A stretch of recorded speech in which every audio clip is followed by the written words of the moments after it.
Hi there, good morning. This is Jim with another update for Beating Obesity. Just in a good mood. This is Saturday morning, and as you can see, I'm outside and it's sunny, and it's warm. And it's going to be like this for the next 4 days, so I'm in a good mood. Summer is apparently going to go out with a bang, and I'm loving it. Apparently, the Hurricane Florence, that whole weather system has caused a high pressure system to just stall over Chicago area here, and we've just had a string of cloudless, sunny days, and it's increasingly got warmer day by day. And I think in total it looks like it's going to be like 10-12 days of sun in a row. So I'm in a good mood. I'm going to enjoy the sun this weekend. I'm just sitting here this morning having a coffee. Excuse me. And just getting ready to go out and do a little meat shopping, of course, and then get out into the sun. But I wanted to record a quick video and just report on a couple things I've done this week. Number one, well, this is sort of interesting. There's a YouTube channel, Biohackers Lab, and they have some real good guests on there and interviews. I like the interview style on the Biohackers Lab. And I'm going to link below to one. It's fairly recent. It was an interview with the Dr. Zsofia Clemens, I think is how you say her name. She's from the Paleo Medicina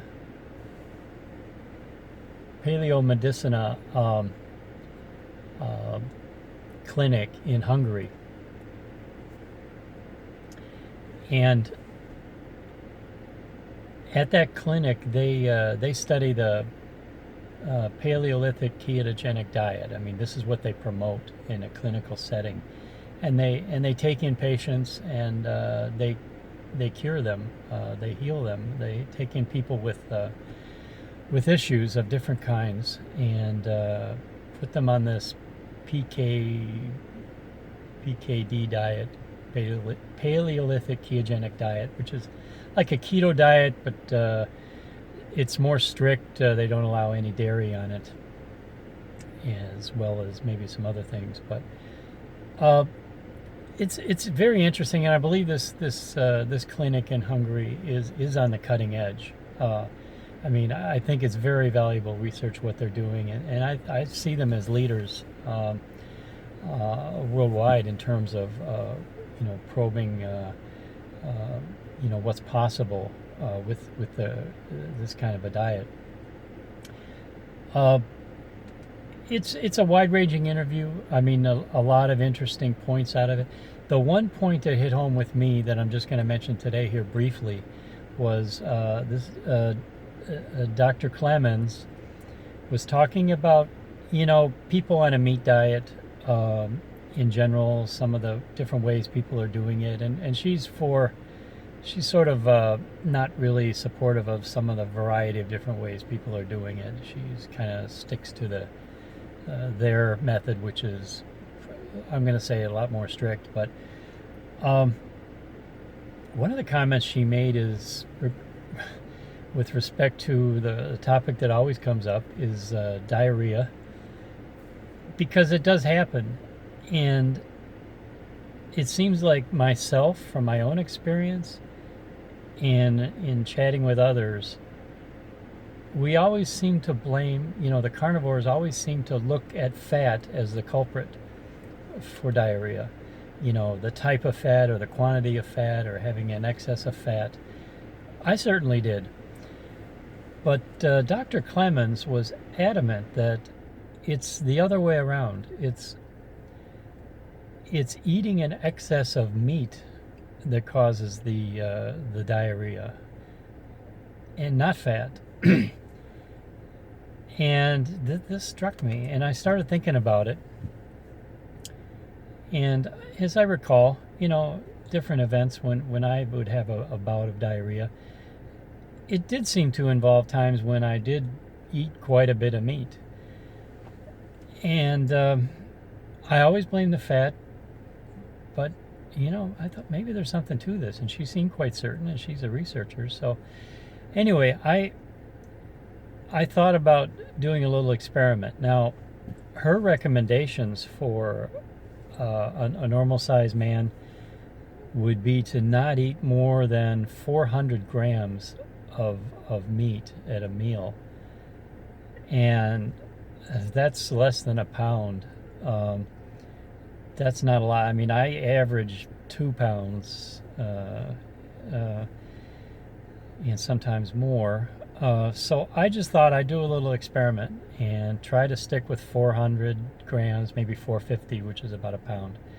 So I'd lower my meat consumption and up the fat consumption. And she recommends a 2-to-1 fat to meat ratio, fat to protein ratio. I'm not, I can't get into the calculations or whatever. What I did is I just tried to roughly approach that macro relationship by keeping to 400 to 450 grams on the meat. And then I upped the fat. And what I did to up the fat is I bought some, last weekend I bought some pig fat. I found it at one market, and I bought like a couple pounds of it, big sheet of pig fat.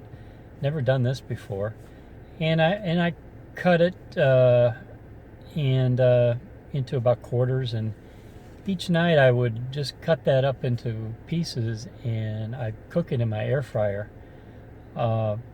And that was really nice. It in the air fryer, it rendered, what you end up with is what I call pork cracklings. I mean, they're hot and fresh and really tasty. Put salt on them; they're good. And the fat renders out, and I collected that, and you end up with this really nice lard.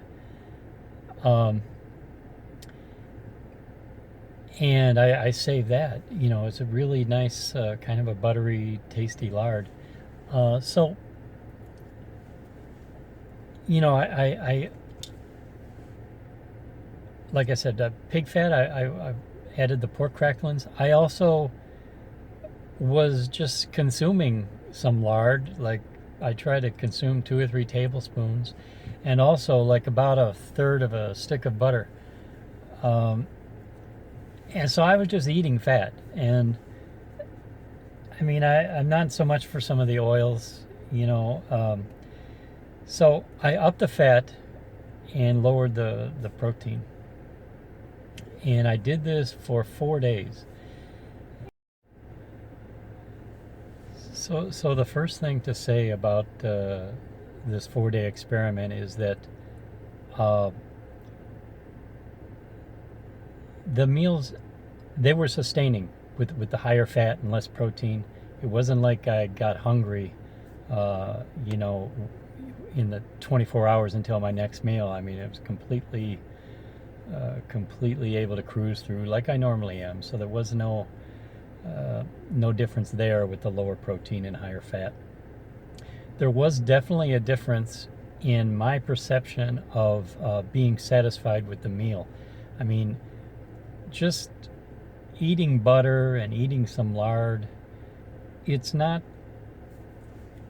doesn't give a filling. I mean, I don't really get a satiety signal, a very strong one from that. It just I kind of equate it all to like just drinking fat. I mean, it's just mushy and it just goes down. I mean, and maybe this isn't how you're supposed to eat fat, but I wanted to stick with just butter and lard.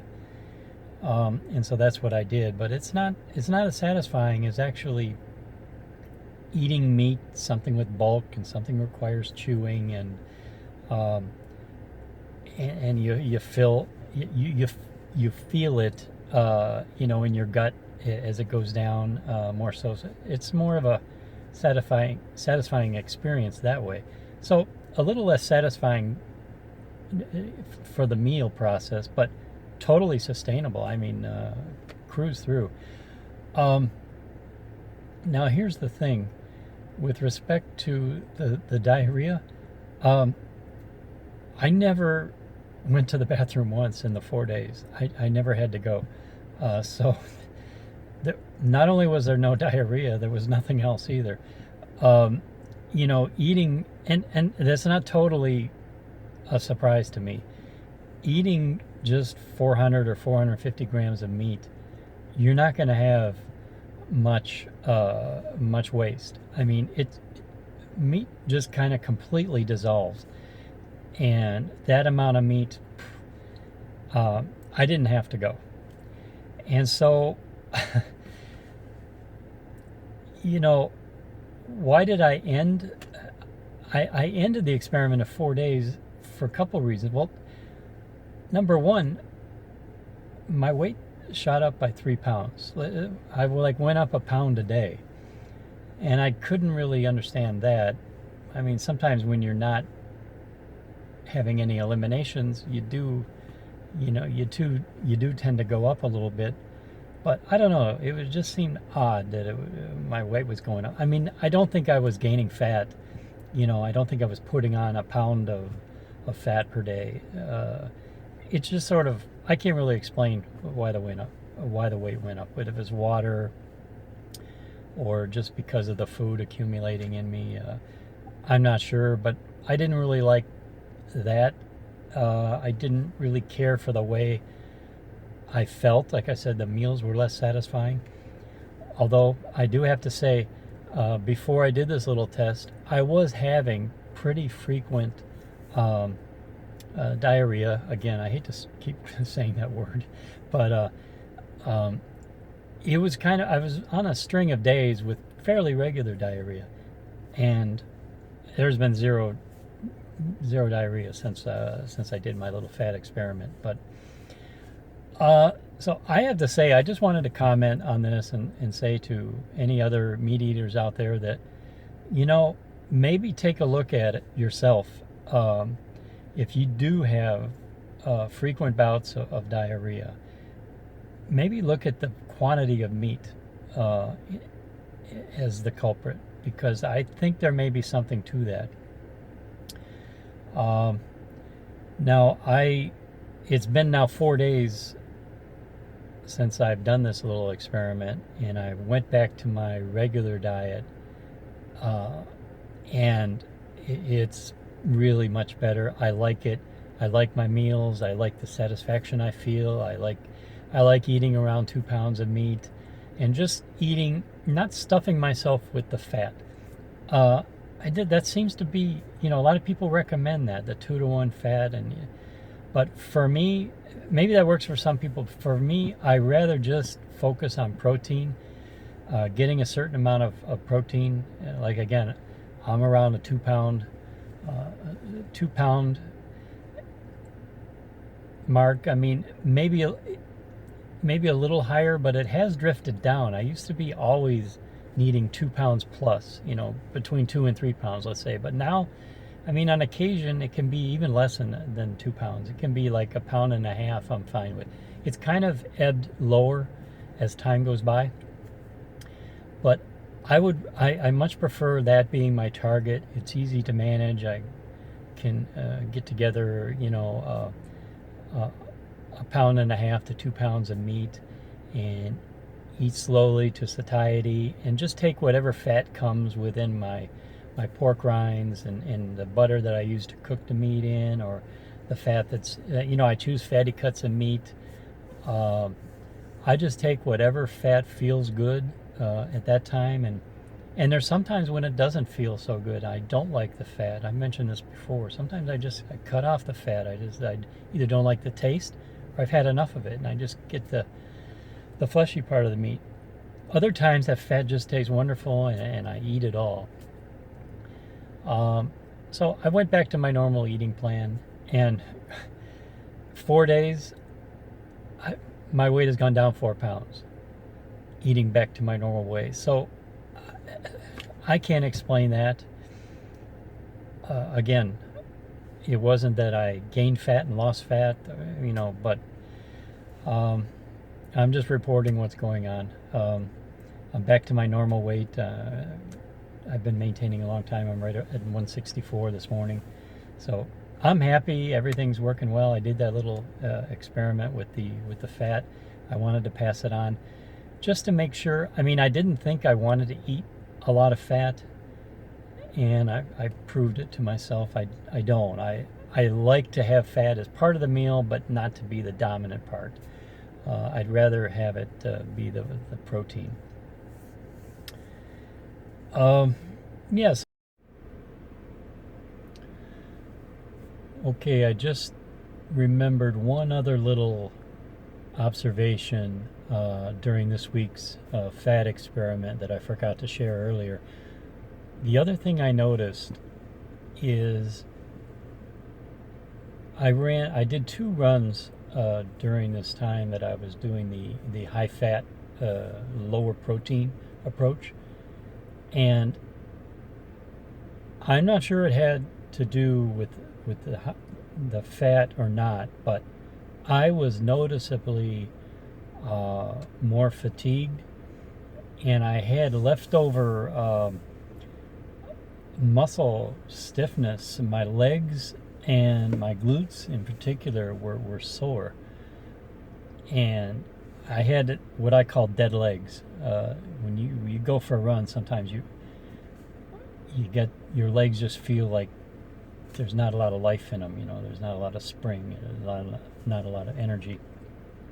I had dead legs, and okay, if it wasn't the fat, last weekend, just before I did this experiment, I did a couple of, like Saturday and Sunday, I did some back-to-back sort of higher intensity runs. I did a fast 3 miles on Saturday, where kind of a hit style approach, and then Sunday I did an indoor I did treadmill, an interval session, an hour, and I went pretty hard on that, up and down, and the thing is, typically I would feel that a little bit, like in the evening or even the next day slightly, but that's it. It would go away, and I would never have, when I was eating, the regular protein. One thing I always remarked is the recovery. Soreness never held over, no matter what I did. But this soreness, if it was from the running, it was into day 3 of being noticeably sore, kind of stiff, and have dead legs. And that was something I didn't like. Like I said, it wasn't positive that it had to do with the fat, having less protein. I mean, my thinking is maybe the additional pound of protein is, helping with the restoration of what the muscles need to repair. I don't know. It's just an observation. I'll probably know more when I do my run tomorrow. Sunday morning I do a long run, and we'll see what kind of life are in the old legs at that point. But I think it probably contributed. So that's my fat experiment of the week. The other thing I wanted to mention about this week that I did, in Chicago, we have every other year we have this huge manufacturing exposition that's in downtown Chicago. It's called IMTS, and anyone in the manufacturing world has probably heard of this. It's one of the largest in the nation or in the world. And I'm in the manufacturing sector of industry, and I typically go down there for one day during this exposition. And it occurred this week, and I went down there this week. So it's been 2 years. It's every other year. So it was 2 years ago the last time I went down for this IMTS. And 2 years ago, September 2016, when I last went to it, I was like basically 2 weeks into my weight loss journey. So I had, at that point, I'd probably lost 5 or 10 pounds, but I hadn't even scratched the surface at that point. And no one obviously knew that I was losing any weight. I still looked very large. But I always visit this one vendor of ours at INTS. I visit them every year, and typically they take a picture and share it with me. And I looked at that picture from 2016, and I was excited to go this year and then go back to that vendor, and I wanted to retake the same shot with the same people, if possible, because of the change, 2016 to 2018, my change in 2016 to 2018. So I did that. I was able to do that, but before even going down there, I had to buy normally I go to this conference, I wear a suit. I didn't have a suit. Okay, I don't usually have more than one suit, but I needed to buy a new suit because I didn't have one for my new size. So I was able to get a suit real easy.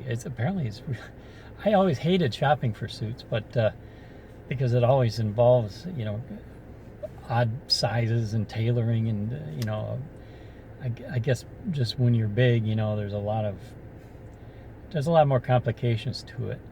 I was able to just pull one off the rack, and 42 slim. I used to be like a 60. 42 slim, and the thing fit nice. It looked good, and anyway, so I had my new suit, and I went down to this exposition, and I met with this vendor, and got the picture, and I made a little before and after, and I'm gonna put it up now and show it to you. On the left is 2016 version of myself, and on the right, was this week, this past Tuesday. Now, if you hadn't seen me in the 2 years, you would walk right by me and not even know, which several people did. Not even any recognition. I had people introducing themselves to me that I've known, and then they saw my name tag and said, "Oh, Jim, my gosh." But that photo, I like it as a before and after because for a couple of reasons. Number one, it shows like a full body shot, head to toe, and there's the same people. Well, the woman in the middle is different. The man on the end, the gentleman on the left side, is the same person. So there's a frame of reference, and I think it really drives home the stark difference that I've made in the ensuing 2 years. So I posted that on Twitter this week, and it got a lot of comments and reactions and comments and retweets and so forth. So I wanted to share it on my channel here to let you all see my new suit, number one, and to share that before and after, because I don't know, I'm proud of it, to be honest, that of being able to put that out there. And I never wanted to show myself in public before, but now that I got that kind of an after photo, I don't mind. So anyway, we had a nice conversation, and naturally the conversation turned into diet and how I did it, and other people walked up from their booth and started to ask me questions, and when I went into the meat diet, the carnivore diet, I got the typical questions fired at me right away, like, well, what about fiber? What about heart disease? And anyway, it was a good discussion, and people seem to be genuinely interested, excited for me, and maybe motivated for themselves as well, or just to see people seem to be excited to see something positive in a person, some kind of growth, and so it's motivating and exciting, I think, for all parties to talk about. So yeah, that's kind of my topics for the week. Sunshine, my fat experiment, and the new suit, and a new before and after. That's all I wanted to share today. It's coming up on time. I should probably be getting on with my day, getting out in the sun, enjoying this summer's last gasp, because I'm sure it's going to cool off, and there's not going to be quite this opportunity to have this weekend. These next 4 days are going to be, this is probably the last time. So anyway, I'll leave it at that. Hopefully this is not too long of a video today. I hope everyone's doing fine, and I appreciate my audience, my commenters, my growing subscriber base, the community, the series of questions and interactions I get. I continue to enjoy that. I get something out of it. I just wanted to mention that. I make these videos for two reasons. Because I get something out of it. I feel accountable, that I want to be accountable. I've made all these changes. I put it out there in the public arena, and I just want people to keep seeing that that it still works for me, and I'm still right where I was. I'm maintaining it. I'm happy and healthy, and I want to see if anybody is inspired or motivated or interested. I want to be accessible to let them know. Not to be preachy, not to say this is what you got to do, but just this is what I did, and maybe some of it will work for you.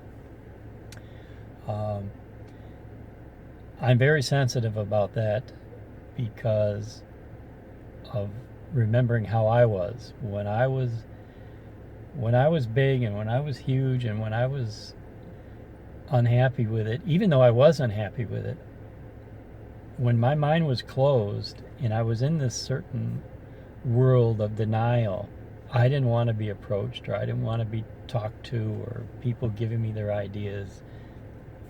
I was not approachable in that at all, and I was stubborn. I would just stick to what I was doing because I was in my own little world, and I thought nobody knows what's going to work for me, and I've pretty much tried everything, and I know it's not going to work. So you can't approach people, you can't force it on people, but if they have opened themselves, if they are seeking, if they're open, you can, and they're interested, then that's when I don't mind talking or venturing in to give my opinion and sharing my experience. So, all right, that's about it. I'll sign off just with these comments, and again, hope everyone is doing well on your journey, and I'll check in with you folks next time. Take care, everyone. For now, Jim signing off.